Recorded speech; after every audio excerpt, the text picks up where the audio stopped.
창세기 39장 11절부터 18절 말씀 보겠습니다.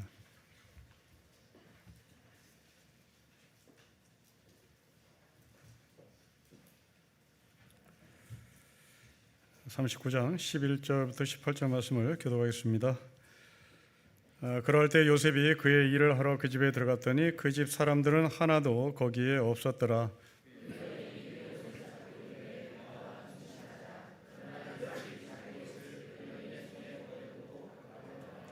그 여인이 요셉이 그의 옷을 자기 손에 버려두고 도망하여 나감을 보고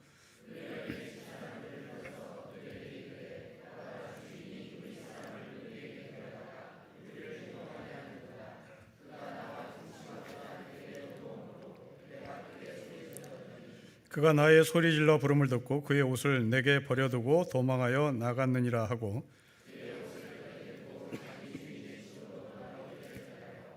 이 말로 그에게 말하되 당신이 우리에게 데려온 히브리 종이 나를 희롱하려고 내게로 들어왔으므로 내가 소리질러 불렀더니 그가 그의 옷을 내게 버려두고 밖으로 도망하여 나갔나이다. 아멘. 자, 오늘 본문을 관찰해 보십시다. 옷이라고 하는 단어가 총 6번 나옵니다. 12절, 13절, 15절, 16절, 그리고 18절입니다. 옷에 주목하라는 얘기입니다.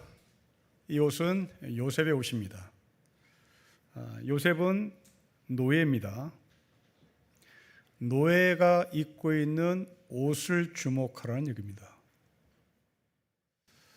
도대체 이 옷이 어떻게 사용됐으며 이 옷을 통하여 하나님은 우리에게 궁극적으로 어떤 메시지를 주시는가 관찰을 하고 그 답을 구하라는 얘기입니다.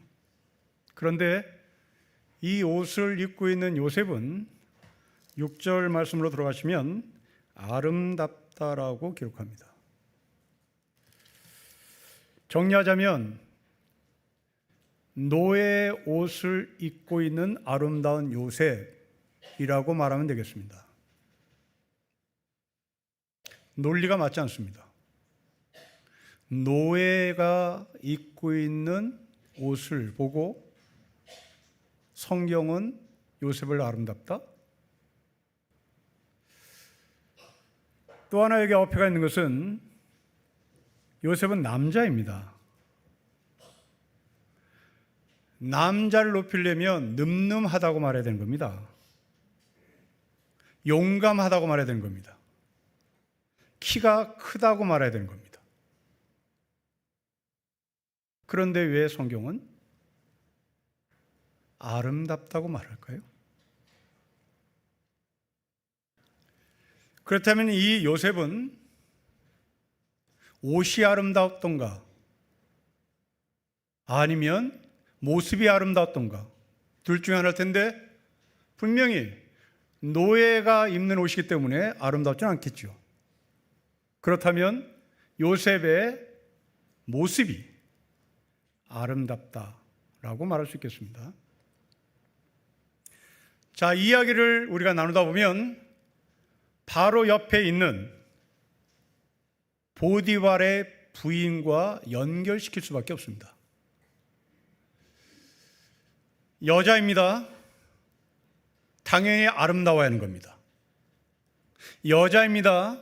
그것도 귀부인입니다. 아름다운 옷을 입고 있는 여자입니다.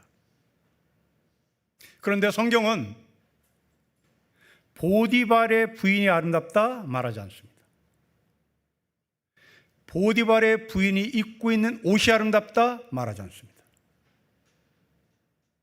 남자가 아름답다,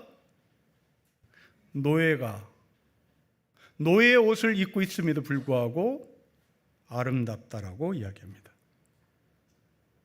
이걸 대조해 하나님은 이 요셉이 입고 있는 옷을 궁극적으로 어떻게 사용하셔서 우리에게 메시지를 전달하는지 결론을 내릴 수 있겠습니다. 자, 성경은 이렇게 남자를 용감하다라고 말하기도 하고 또 때로는 아름답다라고 말하기도 하는데 자, 성경 몇 군데를 보겠습니다. 사무엘상 9장 2절의 말씀입니다. 여러분 화면을 보십시오. 사울입니다.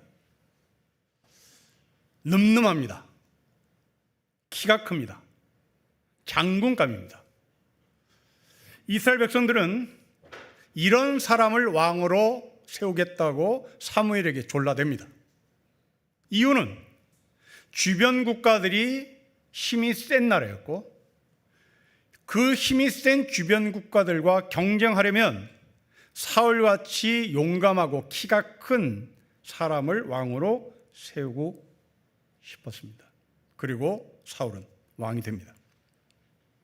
하지만 이렇게 늠름하고 키가 큰 사울은 결국 비참하게 인생을 마감하죠. 힘을 키우고 힘을 바라고 힘을 소망했던 이스라엘 백성들이 사울을 통하여 배운 교훈입니다. 반면에 사울의 왕을 이어서 왕이 된 다윗을 보십시다. 사무엘상 16장 11절부터 12절을 보십시오.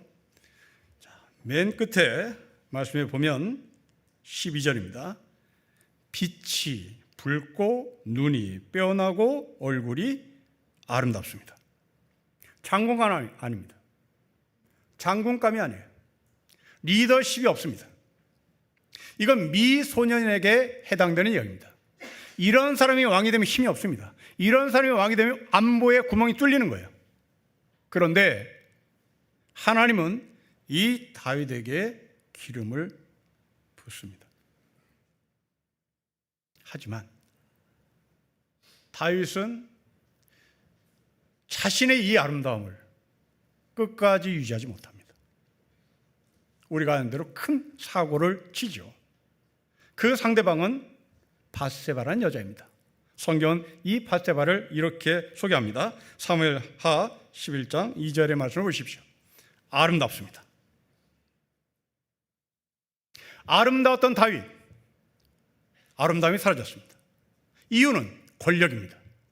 이유는 힘입니다. 그 힘을 갖자 이제는 자신의 아름다움을 창피하게 여겨 자신은 늠름한 왕, 자신은 권력 있는 왕, 자신은 힘 있는 왕으로, 거기에 반해서 밧세바가 아름다운 사람입니다. 여러분, 밧세바는 우리가 알다시피 남편을 우리아로 두고 있는 사람입니다. 우리아는 히브리 사람이 아닙니다.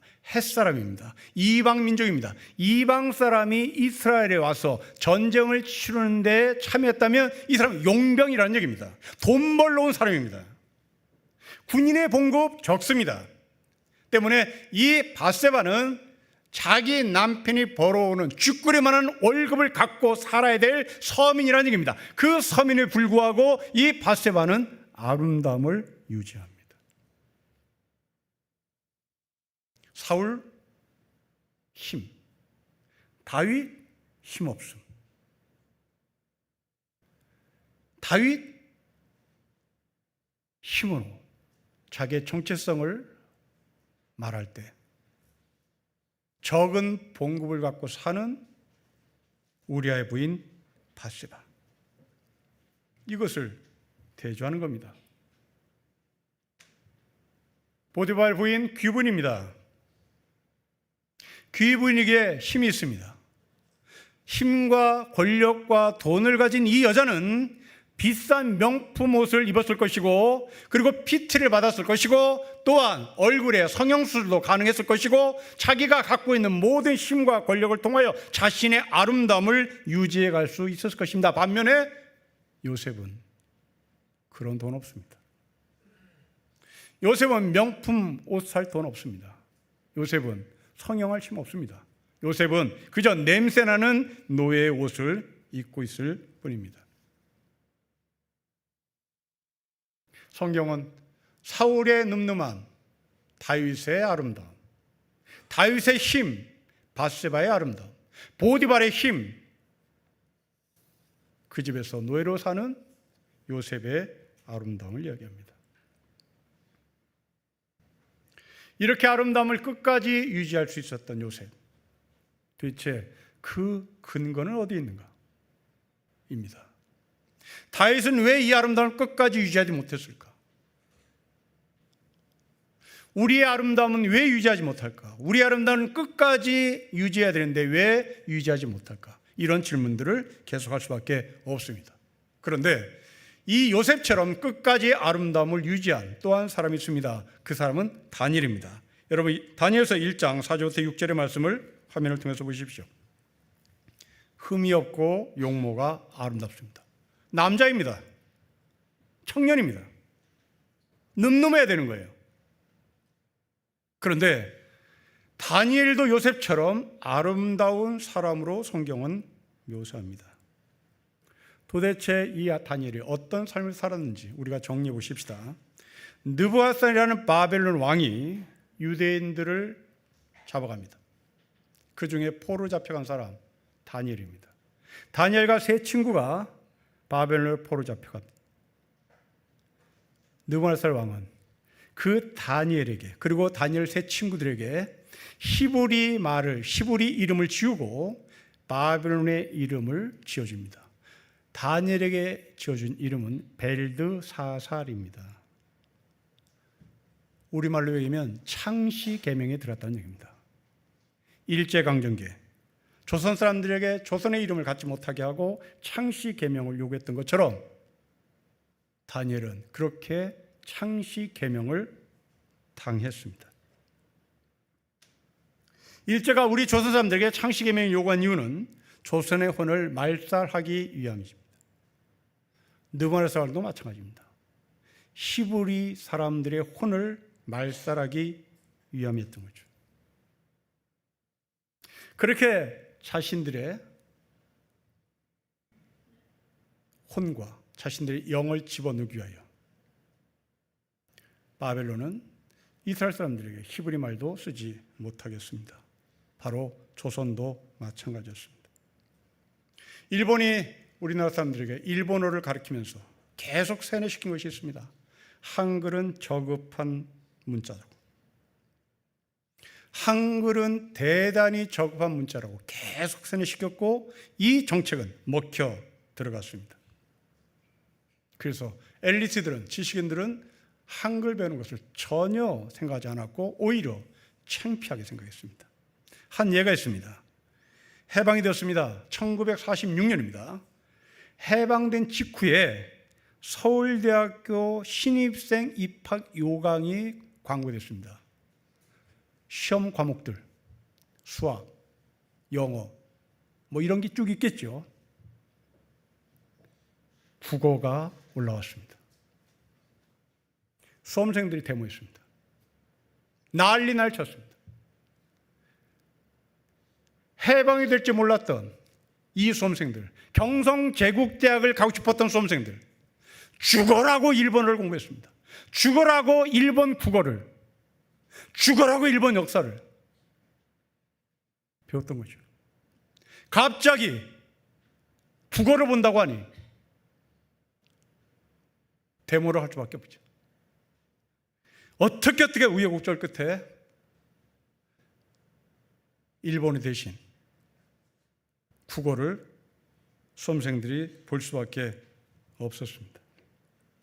하지만 상당수 오랫동안 당시의 지식인들은 일본어로 편지를 썼고 일본어로 글을 썼습니다. 일본어가 당시의 특권층의 언어였고 일본어가 자신이 배웠다는 것을 증명하는 도구였기 때문에 그렇습니다. 그럼 이런 생각은 사라졌나? 그렇지 않습니다. 그대로 영어로 옮겨왔습니다. 우리는 한글이 고급한 문자라고 생각하지 않습니다. 영어입니다. 누군가 길에서 우연히 들은 중학생들의 대화를 소개합니다. 세종대왕이 한글만 만들지 않았어도 국어시험 안 봐도 되는 건데. 그러자 친구가 이렇게 반응합니다. 맞아. 영어만 배우면 되잖아. 세계화 시대에 영어 못하면 안 된다고 구박하면서 국어는 왜 배우라는 거야? 얘네들 틀릴 만 하나도 없습니다. 우리가 그렇게 가르친 것이죠. 영어만 하면 된다고 말하면서 왜 국어 배우라는 거예요? 이거 어른들의 책임입니다. 얘네들 잘못 하나도 없어요. 여러분, 우리의 정신은 일본어나 영어에서 찾을 수 없습니다. 우리의 정신은 국어에서 찾아야 되는 거예요. 우리의 정신은 한국사에서 찾을 수 없습니다. 우리의 영혼은 국사에서 찾아요. 한국어와 국어 다릅니다. 한국사와 국사 다릅니다. 한국어는 일본 사람이 하는 말입니다. 한국어는 영국 사람들이 하는 말이에요. 우리는 한국어로 말하면 안 됩니다. 우리는 한국어가 아니라 한글입니다. 우리는 한국 사람 말하면 안 돼요. 그건 일본 사람이 보는 관점입니다. 우리는 한국사가 아니라 국사를 알아야 되는 거예요. 한국사, 국사의 차이가 뭡니까? 한국사는 일본 사람이 바라보는 시선입니다. 일본 사람이 보는 한국사는 안중근이가 살인자인 거예요. 그러나 우리는 국사는 안중근 선생이 우리의 열사인 거예요. 안중근을 살인자로 보는 사람은 식민사관에서 바라보는 한국사의 관점입니다.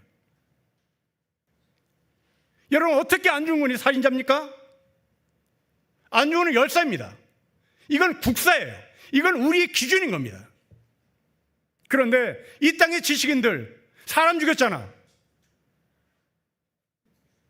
한국사의 관점으로 보는 거죠. 일본의 시선으로 보는 겁니다. 여러분, 자녀들에게 한국사를 가르치면 안 됩니다. 국사를 가르쳐야 하는 겁니다. 우리는 우리 자녀들에게 한국어를 가르치면 안 돼요. 국어를 가르쳐야 되는 겁니다. 한국어는 그냥 랭귀지입니다. 국어는 혼입니다. 한국사는 객관적인 겁니다.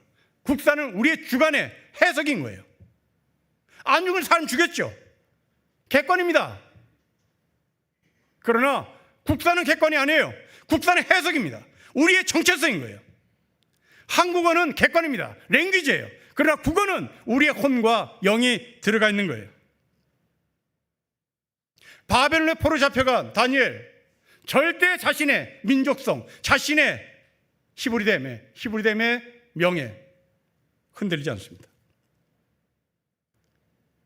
히브리인들의 존엄과 히브리인들의 명예를 더럽히지 않습니다. 그래서 바벨론이 주는 고기 먹지 않습니다. 끝까지 먹지 않다고 버티고 왕이 주는 음식과 포도주를 거부하며 대신 채식과 물로 연명을 해갑니다. 나는 히브리인이다.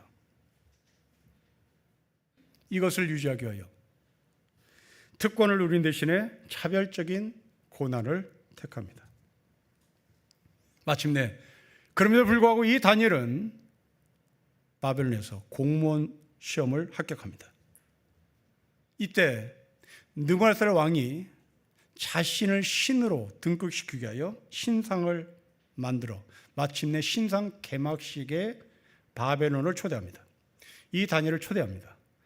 느부갓네살의 신상은 크기가 27m입니다. 너비가 2.7m입니다. 이 신상을 바벨론 평지에 세웁니다. 이런 평야입니다. 평야에 27m의 신상을 세운다면 이것은 상대적으로 굉장히 높이 보이는 겁니다. 그리고 느부갓네살 왕은 모든 사람에게 명령합니다. 금 신상 앞에 절하십시오. 엎드려서 절하지 않는 사람은 그 즉시 불타는 화덕 구덩이에 내던지겠다고. 다니엘은 이 명령을 거부합니다. 꼿꼿하게 서 있어요. 결국 다니엘과 세 친구는 불 화덕덩이로 던져집니다. 하지만 다니엘과 세 친구는 머리털 하나 상하지 않습니다. 이런 보디발의 부인은 그리고 다윗은 이 아름다움을 유지하지 못했지만 다니엘은, 요셉은 이 아름다움을 유지합니다. 왜 보디발의 부인이 아름다움을 유지하지 못하고 다윗이 아름다움을 유지하지 못했을까요? 권력의 맛을 봤기 때문에 그렇습니다. 여러분, 세상은 힘 있는 사람들의 손에 달리는 것은 분명합니다. 그러게 대다수 사람들은 그 권력에 기생해서 그들을 높이고 그들을 신격화하고 그들을 우상화해서 그 대가로 자기에게 떨어지는 것을 먹고 삽니다. 보디발의 부인, 다윗, 느므라스의 왕 다 처음부터 그러지 않았습니다. 우리는 이런 삶을 변질했다고 얘기하는 거죠. 변질한 사람은 추합니다. 아름답지 못하죠. 성경에서 말씀하시는 아름다움, 그것은 곧 변질되지 않는 삶을 말합니다.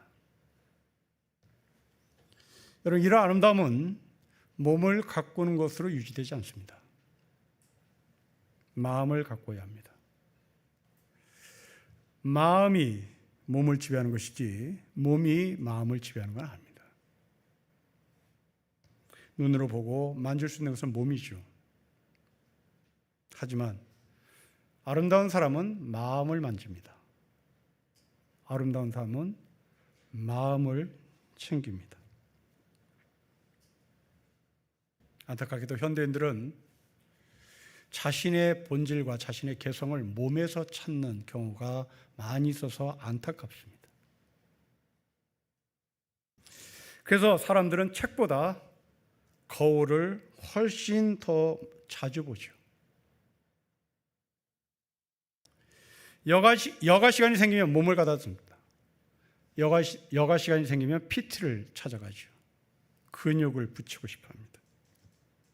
심지어 돈이 있으면 타고난 용모까지도 바꿔버리죠.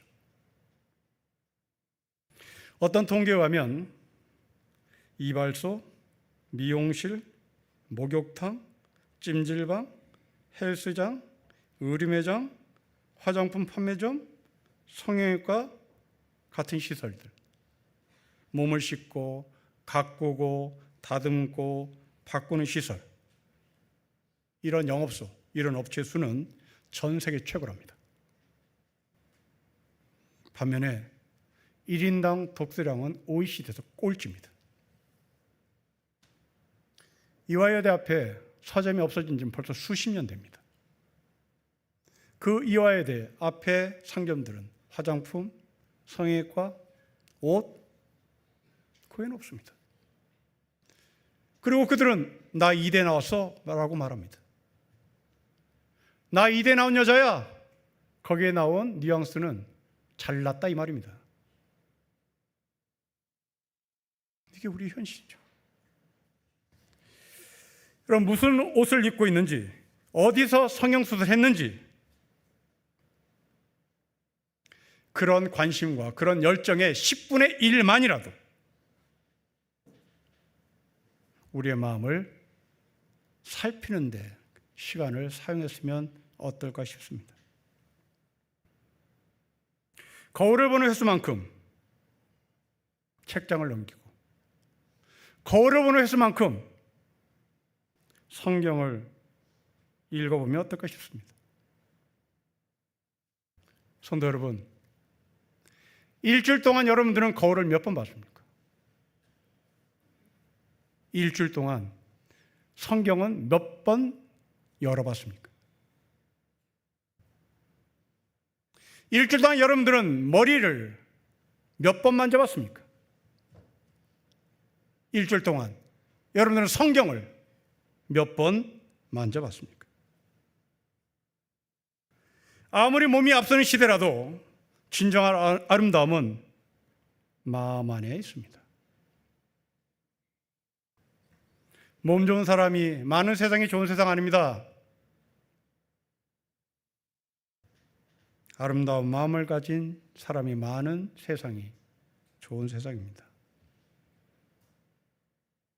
요셉, 노예가 입는 옷을 입고 있습니다. 그러나 성경은 그 사람을 취하다고 말하지 않습니다. 아름다운 요셉입니다. 그런데 이 옷이 엉뚱하게 범죄의 도구로 사용합니다. 여러분 18절을 보십시오. 18절 같이 읽겠습니다. 시작. 내가 소리질러 불렀더니 그가 그의 옷을 내게 버려두고 밖으로 도망하여 나갔습니다. 그렇지 않습니다. 보디발의 부인이 잡아 당긴 겁니다. 보디발의 부인이 요셉을 유혹하기 위하여 요셉의 옷을 잡아 당긴 겁니다. 그런데 보디발의 부인은 성추행하다가 미수로 걸려 도망치. 요셉의 옷이 여기 있습니다. 갑자기 가해자가 피해자로 바뀌는 것이고 피해자가 가해자로 바뀝니다. 여러분, 지금까지 요셉이 입고 있었던 옷을 정리해 보십시오. 집에서는 채색 옷을 입었던 사람입니다.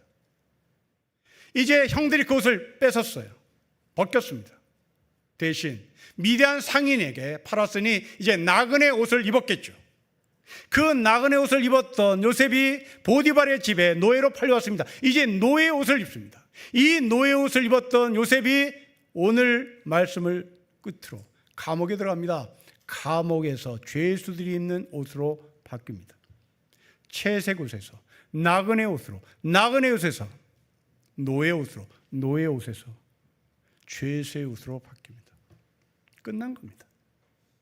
고대 시대에 감옥에 들어가면 살아나올 수 없습니다. 그런데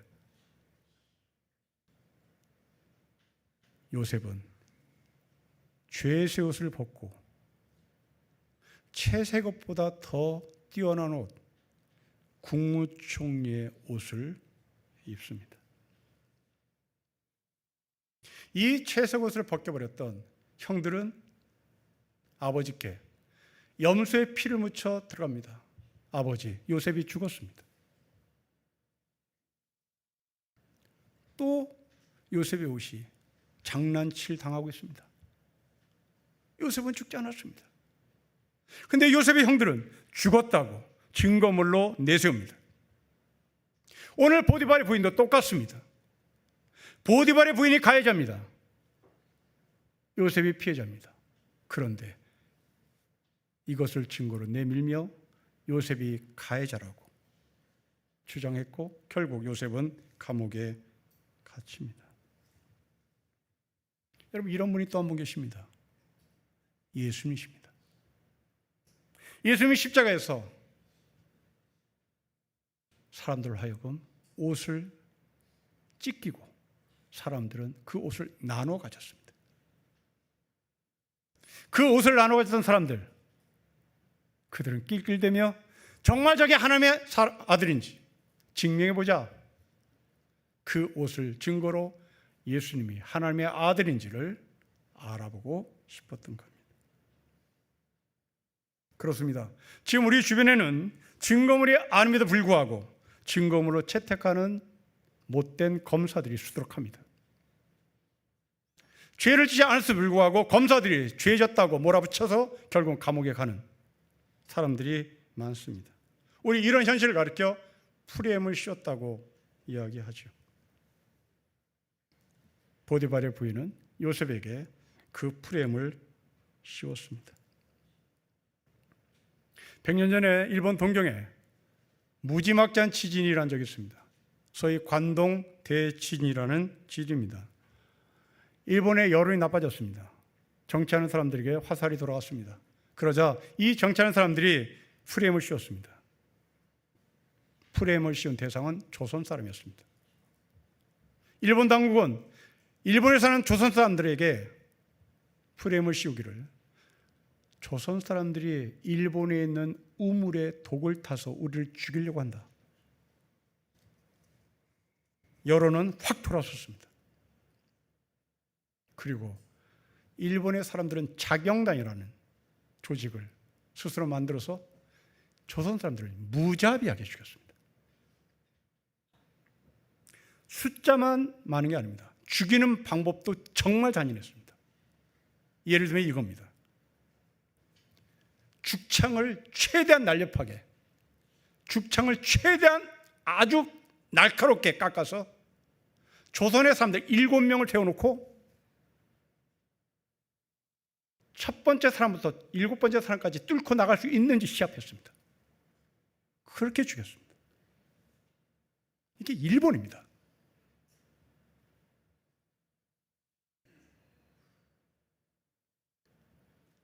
차경단이 죽창의 날렵함이 얼마만큼 힘이 있는지 낄낄대며 장난치며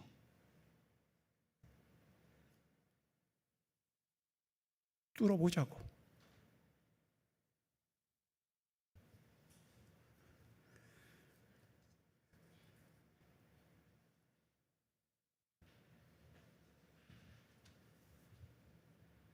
요셉도 그렇게 무자비하게 프레임에 걸렸습니다. 예수님도 종교 지도자의 프레임에 걸렸습니다. 하지만 하나님은 살아계십니다. 조선은 해방됐습니다. 예수님은 부활하셨습니다. 어둠은 진실을 가둘 수 없습니다. 왜 어둠은 진실을 가둘 수 없을까요? 시간을 하나님이 만드셨기 때문입니다. 시간은 자연적으로 생긴 게 아닙니다. 하나님이 만드셨습니다. 때문에 시간에 계시는 하나님은 어둠을 반드시 밀어냅니다. 그러면 이렇게 프레임을 씌워서 피해자가 가해자로 바뀐 이 요셉의 옷이 궁극적으로 어떤 의미를 갖고 있는지를 보겠습니다. 여러분 12절의 궁극적인 의미입니다. 12절 같이 읽겠습니다. 시작. 그 여인이 그의 옷을 잡고 이르되 나와 동침하자. 그러나 요셉이 자기의 옷을 그 여인의 손에 버려두고 밖으로 나갔습니다. 여러분 12절 말씀을 다시 그림을 그리셔야 합니다. 보디발의 부인이 요셉의 옷을 붙잡습니다. 요셉은 도망갑니다. 요셉의 옷이 강제적으로 벗겨졌다는 얘기입니다. 강제의 옷이 벗겼단 말은 노예인 요셉이 노예에서 벗어났다는 말입니다. 요셉은 자신이 입고 있는 이 노예 옷이 벗겨질 것이라 꿈에도 생각하지 못했습니다. 이건 내 운명이에요. 이건 내 굴레예요. 내 삶의 팔자입니다. 그런데 보디발의 부인이 잡아당겼습니다. 원하지 않았던 해방이, 원하지 않았던 자유가 요셉에게 찾아온 겁니다. 여러분, 이 말씀을 읽었던 1차 독자들이 누굽니까? 바벨론의 포로들입니다. 애굽에서 종사하는 히브리 노예들입니다. 그들에게 말하는 겁니다. 너희들은 해방된다. 너희들은 해방된다. 보디발의 부인이 너를 유혹하고 보디발의 부인이 너를 가해자로 만들어도 네 옷은 벗겨진다. 히브리 노예들아, 너희들은 해방된다입니다. 마침내 바로는 두 손 두 발 다 듭니다. 히브리 노예들은 애굽을 탈출합니다. 애굽을 탈출할 때 성경은 분명히 증언합니다. 빈손으로 나왔다. 빈손으로 나왔다. 요셉의 발가벗김, 히브리 노예들의 빈손, 예수 그리스도의 발가벗김, 그것은 해방이고 구원이고 부활입니다. 바울이 이것을 가르쳐 옛사람을 벗고 새 옷을 입으세요 말하죠. 옛사람을 누가 벗깁니까? 보디발의 부인이 벗겼듯이 바로 하나님께서 우리의 옷을 벗기신 겁니다. 옷을 빼앗긴 요셉은 감옥으로 가죠. 그러나 요셉의 마지막은 감옥이 아니었습니다. 그 옷도 또 벗기시고 하나님은 요셉에게 국무총리의 옷을 입혀주십니다. 사랑하는 성도 여러분, 아름다운 삶, 이 삶을 착하게 삽시다로 바꿔보면 어떨까 싶습니다. 예수를 믿는다는 것은 아름다운 삶을 살겠다고 결심하는 겁니다. 착하게 살겠다고 결심하는 거죠. 착하게 살겠다는 것, 싸우지 않는 겁니다. 이스라엘과 이란이 싸우는 것은 착하지 않은 겁니다. 전쟁을 통해서라도 통일을 이루겠다는 무력 통일론자는 아름다운 삶이 아닙니다. 착한 사람은 싸우지 않고 이기는 사람입니다. 아름답게 살았으면 좋겠습니다. 착하게 살았으면 좋겠습니다. 아름답게 살면 복 받습니다.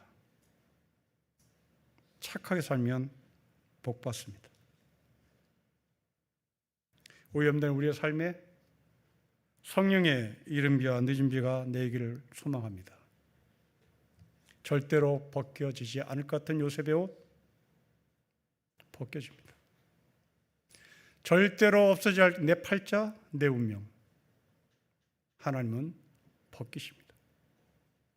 우리에게 새 옷을 입히십니다. 예수 그리스도의 옷, 그 옷은 아름답습니다. 여러분에게 입혀진 아름다운 예수 그리스도의 옷이 변질되지 않기를 주의 이름으로 축복합니다. 기도하겠습니다. 남자가 아름답답니다. 뇌가 입는 옷이 아름답다고 말합니다. 예수 안에서는 진실인 것을 믿습니다. 예수 안에서는 그 아름다움이 진짜 아름다운 것을 고백합니다. 주님 오시는 그날까지 이 아름다움을 유지하도록 성령님 우리를 주장하여 주십시오. 예수님의 이름으로 기도합니다. 아멘.